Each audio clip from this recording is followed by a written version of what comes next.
Véritable success story de la radio Espace Guinée, les Grandes Gueules, détentrices des meilleurs scores radio en Guinée de la meilleure émission talk show, a donné le créneau horaire du départ au bureau et du retour à la maison, récoltant depuis des années consécutives le titre d'émission la plus écoutée en Guinée, toutes catégories confondues. Un grand total de plus de 5 millions d'auditeurs ont été fidèles au talk show Les GG, diffusé jour après jour sur toutes les stations du réseau Adafo Média de 9h à 10h30, un exploit qui restera longtemps dans les annales de la bande FM en Guinée. Merci de nous rejoindre dans la deuxième partie de cette émission. Vous êtes du côté de Cancan. Vous nous recevez sur place le 99 à modulation des fréquences. Dans un instant, on va s'intéresser, donc on va prendre la direction de Fria. Fria, donc, qui est le principal pôle d'attraction de l'actualité en ce mercredi, 7 ans après l'usine Roussal Frigia renaît de ses cendres. Lancement officiel ce mercredi, donc, du redémarrage des activités de cette unité industrielle, poumon de la vie économique de cette ville de Fria, une ville qui a souffert le martyre tout le temps que cette usine est restée fermée. Le président Alpha Condé en personne sera sur place pour marquer le coup. Toutefois, au-delà des célébrations, il y a la situation des ex-membres du syndicat des travailleurs de l'usine, ceux-là même qui ont été accusés, pointés du doigt d'avoir été à l'origine de la grève, de la maudite grève qui a débouché sur la fermeture de celle-ci. Sont-ils repris au sein de l'usine? Quel est leur vécu quotidien depuis l'arrêt de l'usine? Entre autres questions que nous allons poser tout à l'heure à notre invité par téléphone depuis Fria, M. Kabiné Barry. Il est ex-membre du syndicat des travailleurs de Roussal Frigia. La non-installation, je le disais, des exécutifs communaux, voici bientôt 5 mois depuis que de nouvelles élections communales se sont tenues en Guinée, une situation qui insupporte désormais à plus d'un acteur politique ayant participé à ces joutes électorales. C'est le cas notamment des listes indépendantes. Un des représentants donc de ces listes indépendantes, M. Badra Koné, il était donc à la tête d'une liste indépendante du côté de Matam, ici à Conakry, et vous l'entendrez ce matin, il sera parmi nous dans ce studio. On va continuer avec cette enquête que vous avez menée, Sekou Kamara. Vous nous rejoignez dans ce studio. Bonjour Sekou. Bonjour Aboubakar et bonjour à tous. Le jeune artiste Bala Moussa cité dans une affaire de viol. Oui, l'affaire s'est éclatée il y a pratiquement moins de 2 semaines. Donc au départ, on n'a pas pu traiter le sujet parce qu'on n'avait vraiment pas les tenants et les aboutissants du sujet. Mais cela ne nous a pas empêché de suivre le dossier parce que le viol, c'est vraiment une préoccupation dans notre pays. Ça se passe tant à Conakry qu'à l'intérieur du pays. Donc quand on a appris hier que le projet est saisi du dossier, je me suis rendu à ce service pour comprendre un peu ce qui s'est passé. Et je suis allé, j'ai rencontré le directeur. Et qui a saisi le projet? Et c'est pas les parents de la victime, mais plutôt c'est le conseiller à la sécurité de l'ambassade de France qui est allé en compagnie des parents de la victime qui sont allés voir le directeur. Ça veut dire que la victime elle est française, elle est dans nationalité française? Non, elle est guinéenne. Mais puisqu'ils étudient à l'école française, ça s'est passé là-bas dans les toilettes. C'est pourquoi il est allé en compagnie des parents de la victime. Donc on a demandé à savoir un peu plus. Le directeur n'a pas souhaité s'exprimer au micro, mais il a dit, il a quand même... Il a confié beaucoup d'informations par rapport au dossier. Il m'a montré les rapports concernant le dossier. Et il m'a dit, parce que quand il a été saisi, lui aussi, il a confié le dossier à un officier de son service qui a travaillé sur le dossier. Il a fait appel à ce dernier qui est venu aussi me donner beaucoup d'informations. Donc, pour la première fois, quand ils ont été saisis, l'officier qui a été désigné par le directeur pour parler du dossier, a entendu la fille, la victime et ses parents, qui a dit qu'elle a été effectivement violée. Après, puisque lui, il n'est pas expert, il m'a dit, selon ses explications, il n'est pas expert, il a orienté la fille à la médecine légale. C'est d'après les explications qu'il m'a données. Donc, il m'a même montré, il m'a fait voir le rapport médical de la médecine légale. Dans ce rapport, il est indiqué que le viol est confirmé dans le rapport. Parce qu'il m'a fait voir, j'ai vu, et moi-même j'ai vu que le viol est confirmé. Bon, j'ai vu, je ne peux pas dire comment, parce que je ne suis pas... Bon, c'est écrit sur papier, c'est signé. C'est signé, je ne suis pas médecin pour savoir ce qui s'est réellement passé. Mais j'ai vu le rapport. Et dans le rapport, le viol est confirmé. À l'aune du rapport médical, c'est confirmé qu'il y a eu viol. Voilà, et quand ils ont su que... Parce que quand le rapport est venu, ils ont jugé nécessaire de saisir l'accusé, qui est Bala Moussa et ses parents.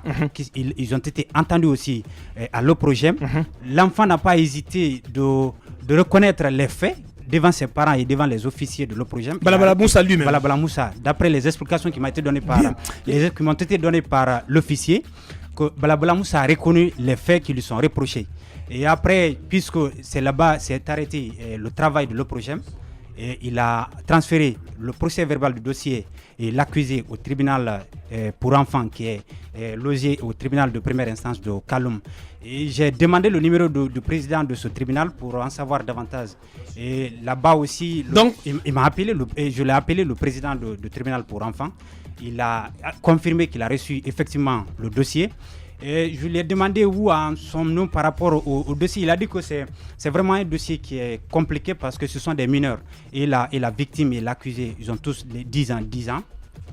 Donc c'est très compliqué parce qu'il a évoqué un peu l'article 24 du code pénal qui stipule qu'un enfant, toute infraction commise par un enfant, un mineur de moins de 10 ans, et n'est vraiment pas, les faits ne sont pas qualifiables, à plus forte raison, il ne doit pas être assumé à une poursuite pénale.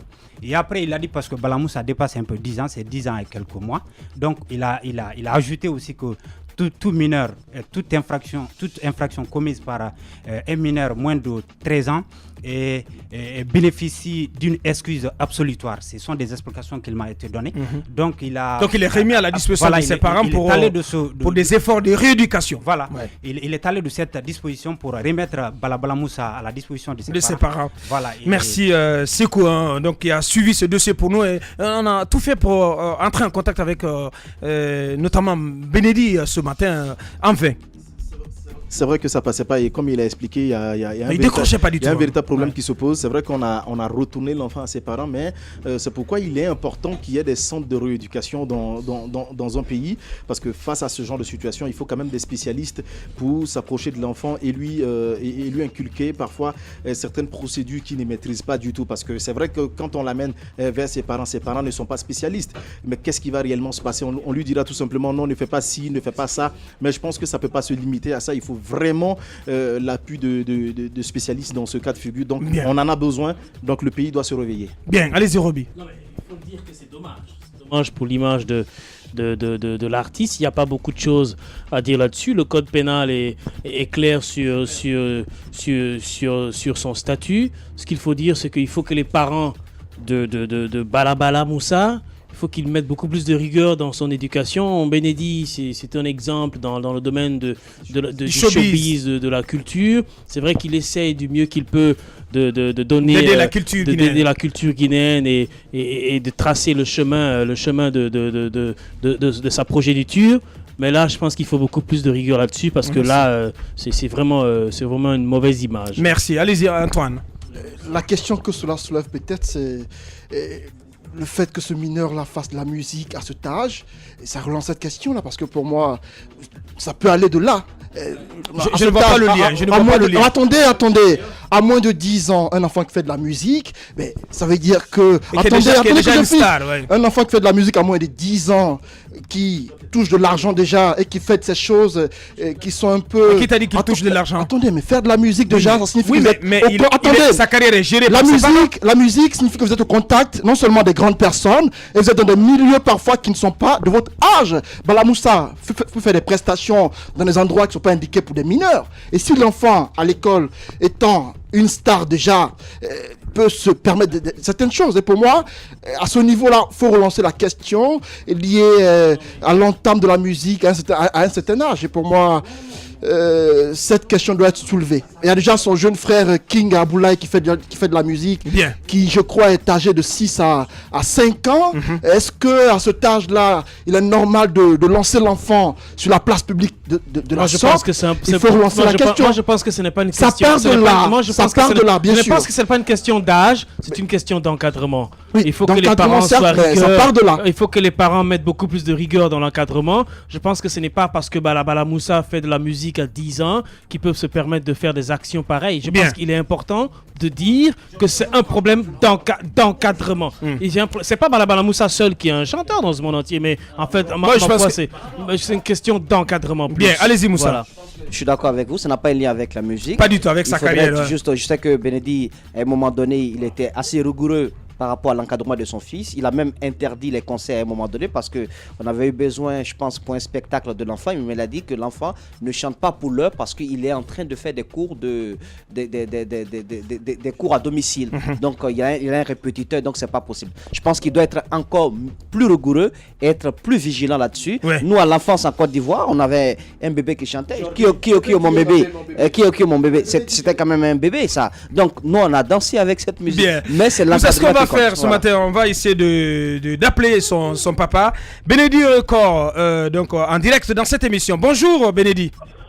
Bonjour Ahmed, ça va? Bien, merci de répondre à nos questions. Et je disais à l'antenne tout à l'heure que depuis hier jusqu'à ce matin, la rédaction mais aussi l'équipe des Grandes Gueules ont essayé de vous appeler, de vous joindre par rapport à cette actualité concernant votre enfant. Mais en vain, Bénédit, parce que personnellement, moi-même, je vous ai contacté, je vous ai appelé à 2 ou 3 reprises, vous n'avez pas décroché. Alors, que pensez-vous de cette actualité qui concerne votre enfant Balabala Moussa? Ok. Merci d'avoir me donné la parole. Et aujourd'hui, dans l'équipe de Grandes Gueules, la plupart qui sont en train de faire l'émission la connaissent qui est Bénédit. Comment une fois je suis même dans mes propres affaires, je suis beaucoup méfiant. Aujourd'hui, on parle de la musique d'abord, de mes enfants. Si c'était un footballeur aujourd'hui, mais si ces enfants ont 5 ans, 6 ans, jouent au football, tout le monde apprécie. Mais comme c'est la musique, c'est compliqué. Moi, mes enfants, ils ont choisi de la musique, ils vont le faire. Mais je donnerai toute l'éducation qu'il faut donner à un enfant. Ils vont à l'école, ils étudient, ils sont là, ils ne font même pas de limite. Ils sont tous à la maison. Après l'école, c'est les révisions. Ils font la musique et le week-end. Et les vacances, soit les congés. Ce n'est pas leur métier. Ils le font parce que c'est leur loisir aussi. Donc, l'accusation qui se passe aujourd'hui, qu'on dise que le monsieur qui vient de parler même, n'a rien certifié, n'a rien de clair. Parce qu'il parle, si j'aurais appris, l'autre, si Balamoussa a été accusé, ça devait être... Non, Bénédit, il faut qu'on soit un peu logique dans ce qu'on dit. Le journaliste est allé auprès de l'OPROGEM, de la source, qui lui a brandi des documents et qui établissent effectivement qu'il y a eu cette action au niveau de l'école française. Est-ce qu'il y a eu viol ou pas? Il n'y a pas eu cette action à l'école française, monsieur, parce qu'il y a eu une accusation sur Balamoussa. Et en plus, on est parti. L'école a fait ses enquêtes. Après l'enquête de l'école, madame a dit, effectivement, l'heure que la fille, elle a dit, la fille même, et que Balamoussa était en classe. Et celui qui a sorti Balamoussa, il a sorti aux mêmes heures que ce qui a été accusé. Donc ce matin, ce qu'on doit comprendre avec vous, c'est que vous contestez, vous rejetez en bloc ces accusations qui visent votre enfant. Et que faites-vous du rapport médical? C'est assez faux, parce que même le gars que vous parlez de l'heure, il dit qu'il ne comprend rien dans ce qui a été dit dans le rapport médical. Et même que moi, je ne connais pas, je ne sais pas, je ne suis pas un médecin. Voilà. Vous avez vu ou pas le rapport de la police et le rapport médical? Monsieur, on a été Balamoussa, ce qui vient de nous, Balamoussa a reconnu. C'est pas vrai.